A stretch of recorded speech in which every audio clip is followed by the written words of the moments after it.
I'm Ivar Malin. I live at Earl Grey, Saskatchewan. Where did you grow up?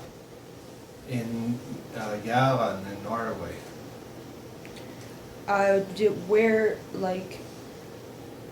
Did you grow up on a farm? And can you talk about that? Yeah, I grew up on a small farm in southern, southwest Norway.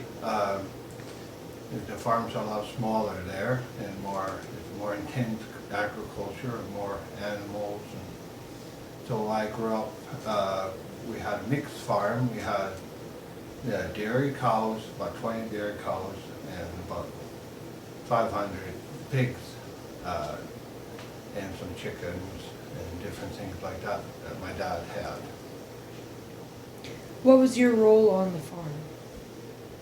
Well, I left Norway when I was 21, so, and I was also 1 year in the army, so it was more, I wasn't an adult for very long on the farm, but I had my own chickens there. I had a lot of my own animals, just chickens and some pigs and stuff. So, but I mostly would help out with my dad and do chores once in a while, or I would cut grass for the cows or feed the pigs. Can you talk about what it was like at the army in Norway? Like, what did you do? How long? I was in the army for 12 months, compulsory service in this kind of basic training. I started out in Oslo, around Oslo, and then had my basic training there. And then I was placed in near Stavanger, near where my dad is, and I just had the basic work around the camp, nothing specific roles or anything. Can you talk about when and why you decided to immigrate and what that process was like? I had a friend that had some relatives in British Columbia, and he often talked about him, him and I often or enjoyed driving trucks and that, and so and I really liked American and Canadian open country and that, and so it's kind of an adventure that made me decide to come to Canada. What was the process like? Like, you got on a plane, how did you figure out where to stay? Well, I took a plane. I had some relatives in New Jersey, and I was trying to get a green card there first. I didn't know anybody in Canada, but I was suggested to try Saskatchewan, and since my background was farming in Norway, I took a plane to Regina and start looking around and getting in contact with a farmer, and I got in contact with a farmer in Balgoni, and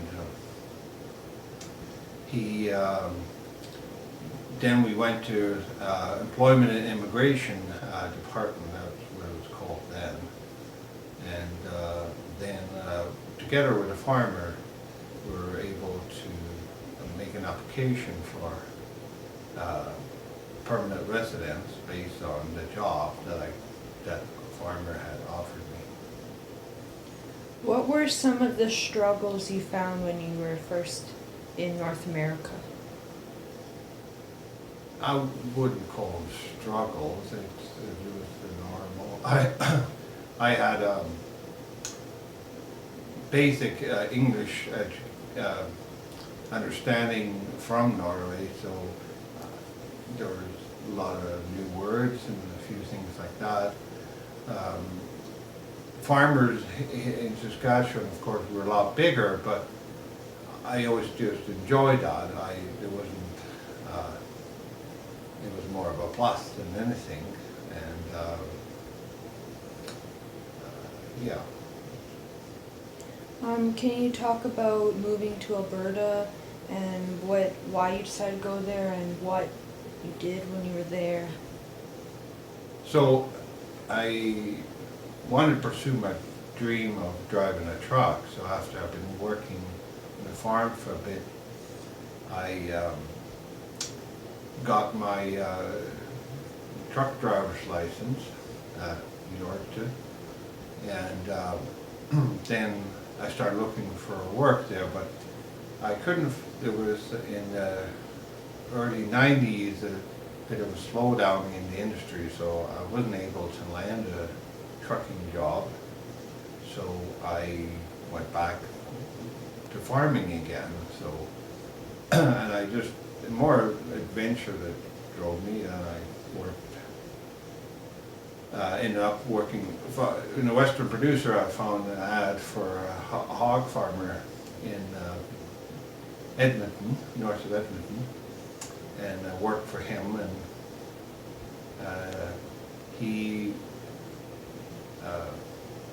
we had talks, and he kind of persuaded me to take some further schooling. So then I ended up at Lakeland College in Vermilion.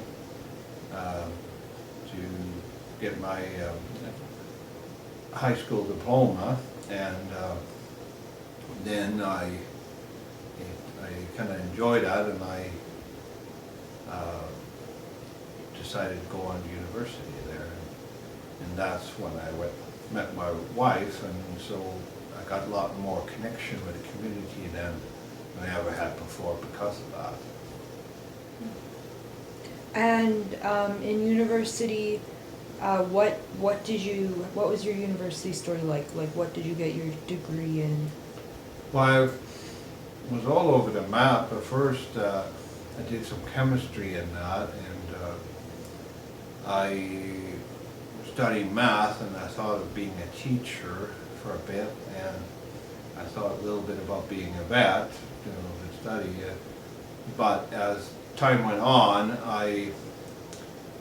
we had to take a computer science course, and I kind of enjoyed that, and there was very good job prospects on that, so that sort of made me decide that, and been my career ever since.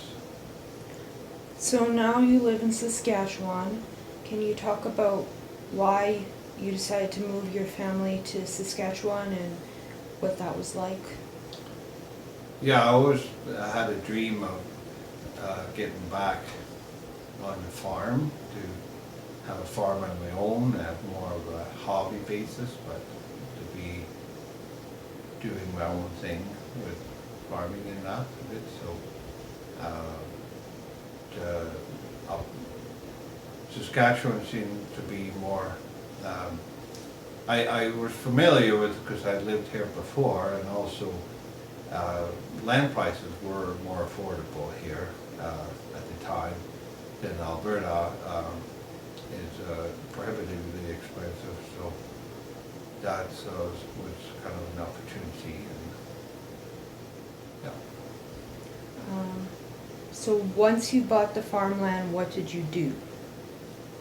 So then we kind of did a modern homestead here. We built the road into the place. It was just an open quarter when we got it, and no power or utility. So we built the house and brought in power and gas, and then we started doing a few different type of farming. We always had different animals, not at a large scale, more hobby basis, but and now we're mainly grow hay, and we sell some and keep some for ourselves. So what are you most happy with, like, since moving from Norway to here? Like, what are you happy with your decision? Is there anything you would have done differently? No, I would have done it again. We always make little mistakes along the way, but it's, overall, I'm very happy. I'm very happy to be here out in the country. I like the open space, fresh air, a lot of friendly neighbors and very friendly place, and good opportunities to do what you enjoy doing.